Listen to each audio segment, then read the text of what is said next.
J'ai pensé que ce matin on pourrait parler des raisons pour lesquelles nous aimons tant Jéhovah. Évidemment, il y a des raisons fondamentales pour lesquelles nous l'aimons. Prenons Actes chapitre 17. Lisons juste la première partie du verset qui montre pourquoi nous aimons Jéhovah. Verset 28 d'Actes chapitre 17. C'est par lui en effet que nous avons la vie, que nous bougeons et que nous existons. Donc, nous l'aimons parce que nous aimons la vie. Nous sommes heureux de pouvoir bouger et de pouvoir exister. Sans oublier non plus que la magnifique planète que Jéhovah a créée continue de fournir aux humains la nourriture et l'eau. Voilà, ça c'est fondamental. Nous l'aimons pour toutes ces choses. Mais en réalité, si nous l'aimons tant, c'est pour des raisons beaucoup plus personnelles que simplement ces choses qui entretiennent notre vie. Quand Jéhovah agit comme un Père aimant avec nous, quand il est réel et quand nous avons la certitude qu'il écoute nos prières personnelles, secrètes, ça nous donne la force d'avancer et de tenir bon.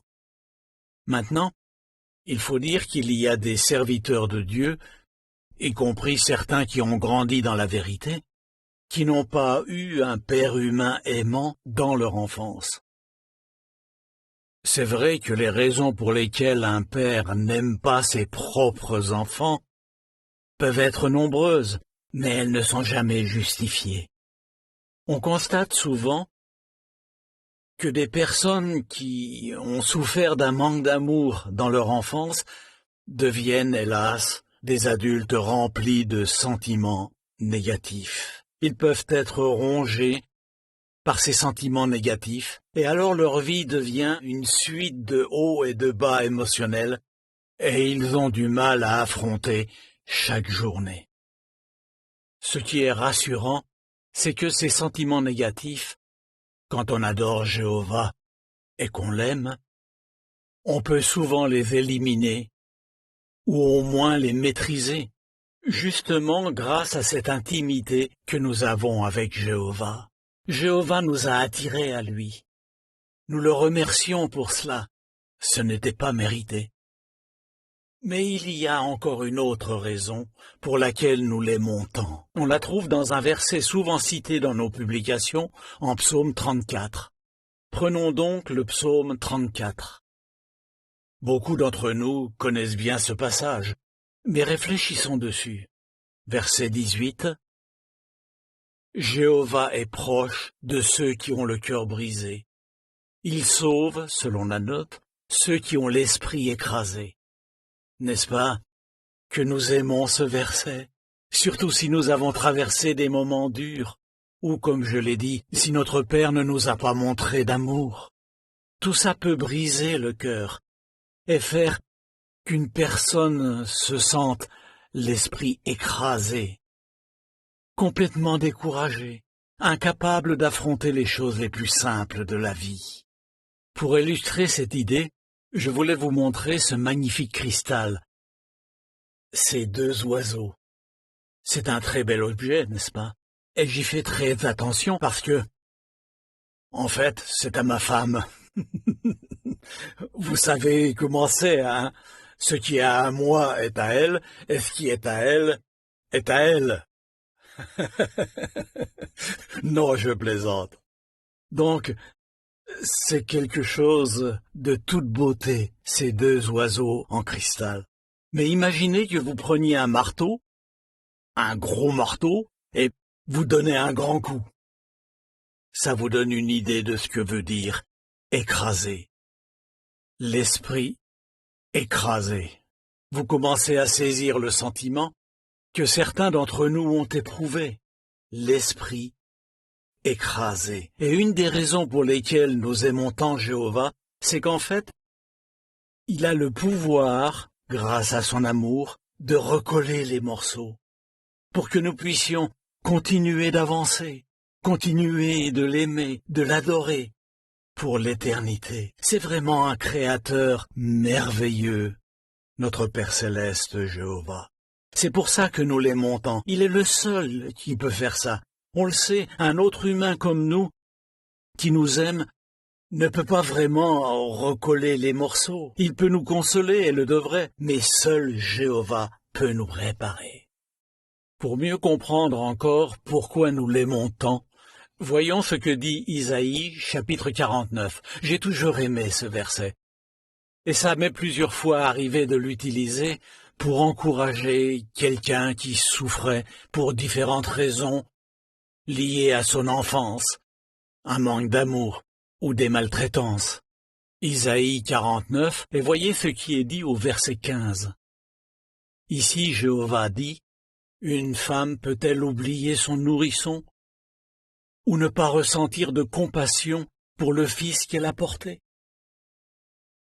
Même si ces femmes oubliaient, moi, je ne t'oublierai jamais. » Méditons un instant sur ce verset. La question est-ce qu'une femme qui est la maman d'un petit enfant peut oublier son enfant?